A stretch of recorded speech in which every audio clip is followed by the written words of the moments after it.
উত্তোলন করতে পারবো না। এটাকে বলা হচ্ছে এবং তাহলে টাকাটা খরচ করা হয় আপনার বাজেটের দুটো আইটেম। আমরা আয়ের ক্ষেত্রে যাচ্ছি ব্যয় কোন কোন ক্ষেত্রে বিভিন্ন টাকা খরচ করেন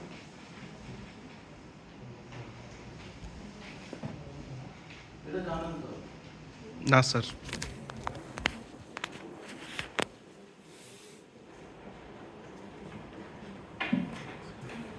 দুইটা খাত আমরা বাজেটের খাতের ব্যয়ের খাত যদি করে সেখানে হচ্ছে দুইটা খাত।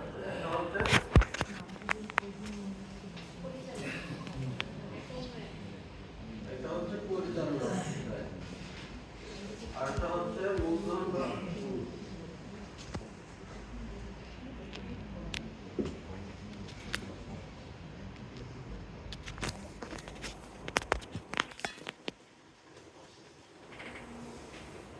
পরিচালনা এবং মূলধন ব্যয়। বাজেটের এক্সপেন্ডিচার সাইডে যে মূলধনিত বাজেটের ক্ষেত্রে ওখানে আয়ের কথা বলা থাকে, ওখানে বলা থাকে কোন কোন ক্ষেত্রে আপনি ব্যয় করবেন, টাকা খরচ করবেন। সরকারের যে ফান্ড অ্যালোকেশন যেটা দেয় সেই ফান্ডটা কোথায় কোথায় আপনি ব্যয় করবেন। মূল খাত হচ্ছে দুইটা, একটা হচ্ছে পরিচালনা ব্যয়। পরিচালনা মানে আপনার অফিস পরিচালনা। অফিস পরিচালনা ব্যয় বলতে কি কি? পানির বিল, অফিস ভাড়া, অফিস ভাড়া, বিদ্যুৎ বিল, গ্যাস বিল, পানির বিল, অর্থাৎ যে বিলগুলি যে খরচগুলি আপনার অফিস পরিচালনার জন্য দরকার সেটা হচ্ছে পরিচালনা ব্যয়। আর মূলধন ব্যয় হচ্ছে যদি আপনি অ্যাসেট জাতীয় কোনো ব্যয় করেন, যেমন আপনি কম্পিউটার কিনবেন, স্টেশনারি কিনবেন, তারপরে ওয়াল মেরামত করবেন, পেন্টিং করবেন, অর্থাৎ এই ধরনের ফুড ডেভেলপমেন্ট এই জাতীয় ব্যয়গুলো হচ্ছে এই খাতগুলো। আপনি যখন কোনো অনুমোদন করবেন, বিল অনুমোদন করবেন, এই এই মানে পরিচালনা এবং মূলধনের মধ্যে যে খাতগুলো আছে বাইরে যেতে পারবেন। এটা অবশ্যই আপনার অফিসের কার্যক্রমের সাথে মানানসই হতে হবে। সাধারণত পরিচালনা ব্যয়গুলো সব অফিসের একই রকম হয়। মূলধন ব্যয়ের ক্ষেত্রে হয়তো কিছুটা তারতম্য হতে পারে। মেইন মেসেজ হচ্ছে এই যে বর্গীকৃত ব্যয়ের খাতে যে খাতগুলো আছে সেই খাতের বাইরে আপনি কোনো খরচ করতে পারবো না। পারবেন। আবার নতুন করে আপনাকে খাত ইনক্লুড করতে হবে, সেটা দীর্ঘ প্রক্রিয়া, অর্থের অনুমোদন লাগবে, দপ্তরের অনুমোদন লাগবে, তখন আপনি ইনক্লুড করতে পারবো। মেইন মেসেজ হচ্ছে একবার জিওর মধ্যে যে সমস্ত খাত আপনি অন্তর্ভুক্ত করেছেন আপনার ব্যয়টা তার মধ্যে, এর বাইরে আপনি কোনো অন্য খাতে যেতে হলে তখন আপনাকে প্রসেস ফলো করতে হবে, অ্যাপ্রুভাল দিতে হবে, নতুনভাবে ইমপ্রুভ। তাহলে এই হচ্ছে। আর দেন আমরা ব্যয়ের ক্ষেত্রে প্রথম যে কন্ডিশন হচ্ছে আমরা যেটা জানলাম, প্রথমে বলেছিলাম সরকারি ব্যয়ের প্রমাণ, কোনো মৌখিক কোনো টাকা খরচ করা, মৌখিকভাবে কোনো পেমেন্ট কাউকে always record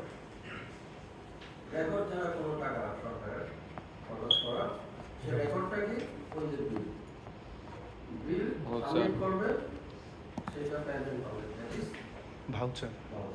that is document.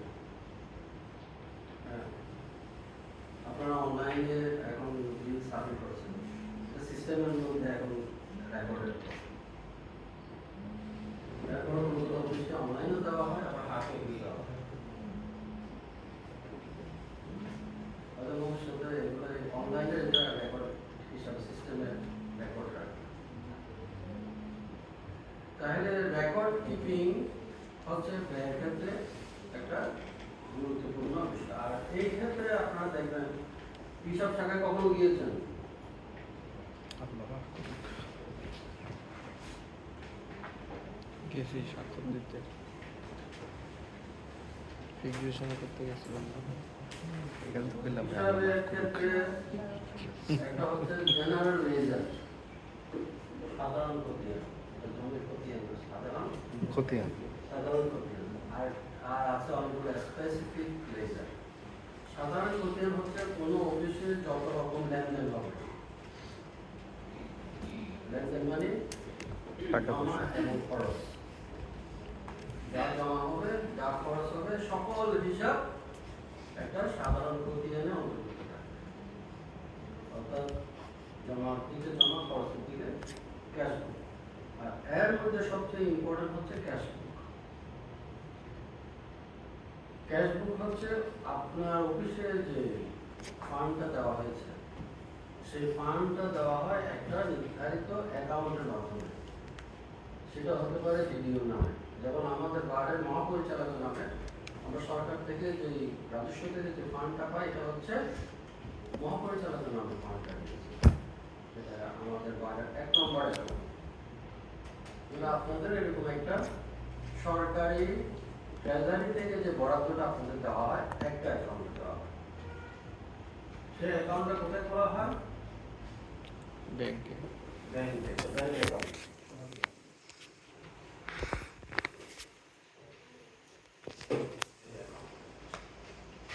আপনি ডেইলি যে টাকা পয়সা খরচ করছেন, কিসের মাধ্যমে? বিলের টাকা মাধ্যমে, জমা হলো ওই অ্যাকাউন্টে জমা হয়, আর খরচ হলো চেকের মাধ্যমে। সেই অ্যাকাউন্ট থেকে খরচ হয়। খরচ হয়। তাহলে জমা এবং খরচের যে হিসাব আপনার অফিস যে বইতে রাখে, সেটা হচ্ছে সাধারণ খতিয়ান। Cash cash book. Book. Cash book. আপনাদের ম্যাচ কমিটি আছে না এখানে? জি স্যার। ম্যাচ কমিটি এখন হচ্ছে ক্যাশ বুকের দায়িত্ব, মানে ট্রেজারি। ম্যাডাম আছে, কোন ম্যাডাম না? এখন আপনারা ওনার অধীনে আপনার ফান্ডটা দিয়ে দিয়েছেন, তাহলে উনি ওখান থেকে খরচ করছেন কিসের মাধ্যমে? ব্যাংকের মাধ্যমে। ব্যাংকে অ্যাকাউন্ট করেছেন এবং সেই অ্যাকাউন্টে টাকাটা জমা রেখেছেন, ওইখান থেকে চেকের মাধ্যমে টাকা উঠিয়ে খরচ করছেন। তাহলে ওনাকে একটা হিসাব রাখতে হচ্ছে যে জমা আমি কত পেলাম, খরচ এই যে হিসাব।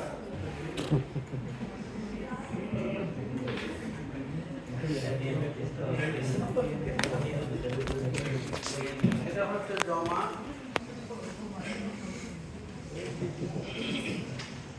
এই ক্যাশ বইয়ের ফরম্যাটটা সাবসিডি রুলসের মধ্যে বলা আছে, ফরম্যাট করবেন। সেই ফরম্যাট অনুযায়ী আপনার দেখতে একটা মোটা বই আপনার হিসাব টাকায়। অর্থাৎ কোনো অফিসে আজকে যে জমা হচ্ছে, আপনাদের কোনো জমা হয় নাকি? রিসিপ্ট আছে?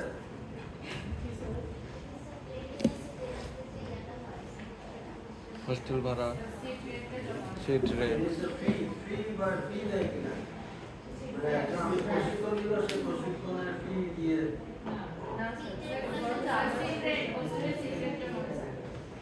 তাহলে মানে তো মানে ক্লায়েন্ট থেকে কোনো ফি পাচ্ছেন না। সিট ভাড়া। সিট ভাড়াটা দিচ্ছেন, তাইলে এটা হিসাবটা কিভাবে রাখছেন?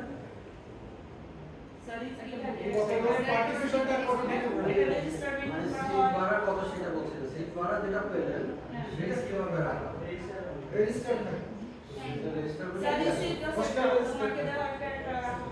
সেটা রাখা হয় ক্যাশ বইয়ে জমা। হ্যাঁ, সেখানে স্লিপ দেওয়া যায়, স্লিপ ভাড়া পাবো তাকে 500 টাকা বা 2000 টাকা। তাহলে আমি যদি দেখি এখানে জমা,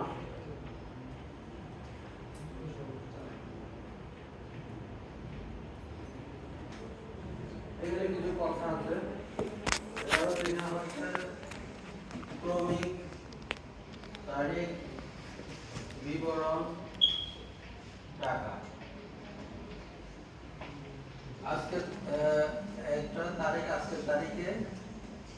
ধরুন সিট ভাড়া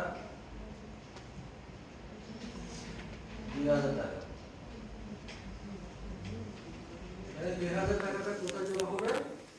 এই অ্যাকাউন্টে বেনিফিসিয়ারির মাধ্যমে ওই যে অ্যাকাউন্টে করেছেন এই অ্যাকাউন্টে জমা হবে। আবার একইভাবে যদি আজকে খরচ বেশি করে যে তাদেরকে আপনারা আপ্যায়ন করেছেন, আপ্যায়ন বাবদ খরচ হয়েছে 5,000 টাকা, তাহলে 5,000 টাকা কোথায় খরচ হবে? আপ্যায়ন বাবদ হিসাব থাকবে, আপ্যায়ন বাবদ খরচের কর।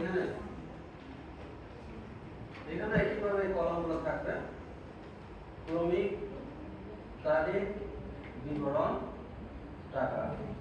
এখানে 1 নম্বর আজকে তারিখ, আপ্যায়ন 5,000 টাকা। কেউ কি নিজের পকেটে খরচ করবে? অফিস থেকে খরচ করে। তাহলে অফিস থেকে আপনি অনুমোদন নিয়ে 5,000 টাকার আপ্যায়ন বিল পরিশোধ করছেন, একটা খরচ। আর আপনি রিসিপ্ট পেলেন 3,000 টাকার সিট ভাড়া। এই দুইটার হিসাব একই অ্যাকাউন্টে দিতে হবে। জমা এক অ্যাকাউন্টে যাবে, খরচ অ্যাকাউন্ট থেকে একই অ্যাকাউন্টে যাবে। এবং এই রেকর্ডটা ক্যাশ বইয়ে মেনটেন করবে। এই ক্যাশ বইয়ে মেনটেন কে করবে? ক্যাশিয়ার। আর ডিবির দায়িত্ব হচ্ছে সেটা স্বাক্ষর করা, দেখা, চেক করা। তাহলে আপনার ক্যাশ বইয়ের যে ব্যালেন্স মাস শেষে বা দিন শেষে যে ব্যালেন্স আর অ্যাকাউন্টের ব্যালেন্স, আপনার ব্যাংকের যে অ্যাকাউন্টের ব্যালেন্স এরকম হওয়া উচিত, সমান ব্যালেন্স ইংলিশে কখনই কাজ করে। এটা হচ্ছে ব্যাংকের স্টেটমেন্ট নেই, আপনি যে অ্যাকাউন্টে সরকার সেই অ্যাকাউন্টের স্টেটমেন্ট নেই আর ক্যাশ করে নেই। এবং বেশিরভাগ ক্ষেত্রে ঝামেলা হয় ক্যাশ বইটা মেনটেন করা হয়। আপনি অগ্রিম দিয়েছেন, অগ্রিম স্ট্যাটাস করেন, বিল এন্ট্রি করেন না, রেকর্ড ঠিক মতো এন্ট্রি করেন না। বাংলাদেশের গভর্নেন্সের ক্রাইসিস হচ্ছে প্রপারলি রেকর্ড, পুরো রেকর্ড।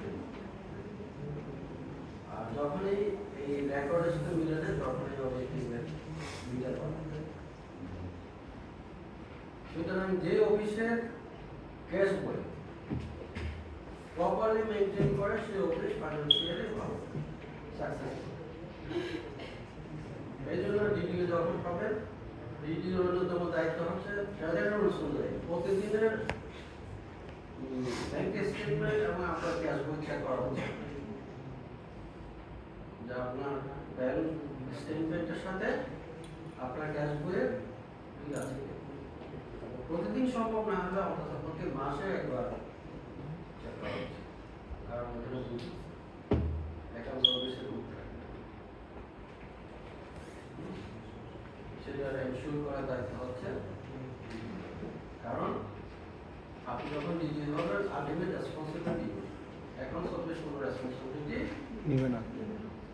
কোনো রকমের তথ্য পেলে বা কোনো সমস্যা হলে you are liable, you are answer. সুতরাং এখানে সরকারি নিয়ম অনুযায়ী পাওনার ক্ষেত্রে বলা হচ্ছে 24 ঘন্টার মধ্যে সরকারের পাওনা সরকারের কোষাগারে জমা দিতে হবে, অর্থাৎ অ্যাকাউন্টে জমা দিতে হবে। এবং এই কাজটা অনেক সময় হয় না, অনেক সময় পকেটে থাকে, দিচ্ছি দিব করে রাখে, পরে দেওয়া হয় না, নানা রকম সমস্যা। সুতরাং যখন দ্বিতীয় হবেন তখন আপনাকে এই যে ক্যাশ বুক এবং ব্যাংক স্টেটমেন্ট এই দুইটা সবসময় চেক রাখতে হবে। হ্যাঁ বলতে হবে নিয়ে আসো তোমার ক্যাশ বই আর ব্যাংক স্টেটমেন্ট, অন্তত প্রতি মাসে একবার আপনাকে চেক করতে হবে যে আপনার ক্যাশ বইয়ের সাথে আপনার ব্যাংক স্টেটমেন্টের এখন মিল আছে। অনেক সময় হয়তো মিল নাও হতে পারে, যদি আপনি একটা বিল একটা পেমেন্ট দিয়েছেন, বিল পরিশোধ করেছেন, সেই চেকটা হয়তো এখনো ভাঙা গেছে, সেখানে হয়তো একটু অমিল হতে পারে। তখন এটাকে বলা হয় বিলটা মিলছে না, কেন মিলছে না এটা বের করো।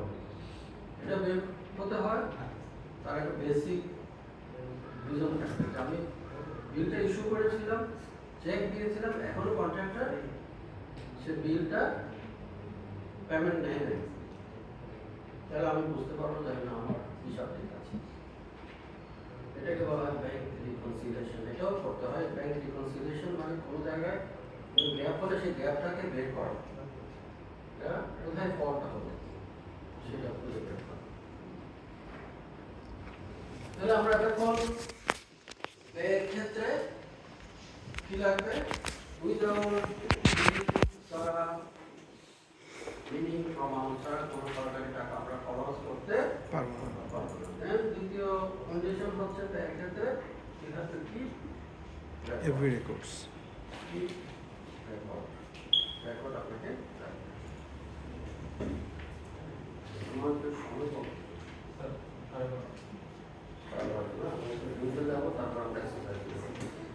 এবার আমরা একটু দ্রুত যাব। What is the responsibilities of DDO? এটা আপনারাও একটু কাছ থেকে দেখে সে কি কাজ করে, যারা কাজ করে, that is the rule of DDO. তিনি কি করেন, তিনি তার ফান্ডের জন্য দায়ী থাকেন। তিনি কি করেন, প্রত্যেক কর্মকর্তাকে সরকারি অর্থ ব্যয়ের ক্ষেত্রে মিতব্যয়িতা ও সতর্কতা। It's a very important message গভর্নেন্সের জন্য। এটা হচ্ছে জিএফআর, জেনারেল ফাইন্যান্সিয়াল রুলসের মধ্যে এই বিষয়টা বলা আছে। সরকারি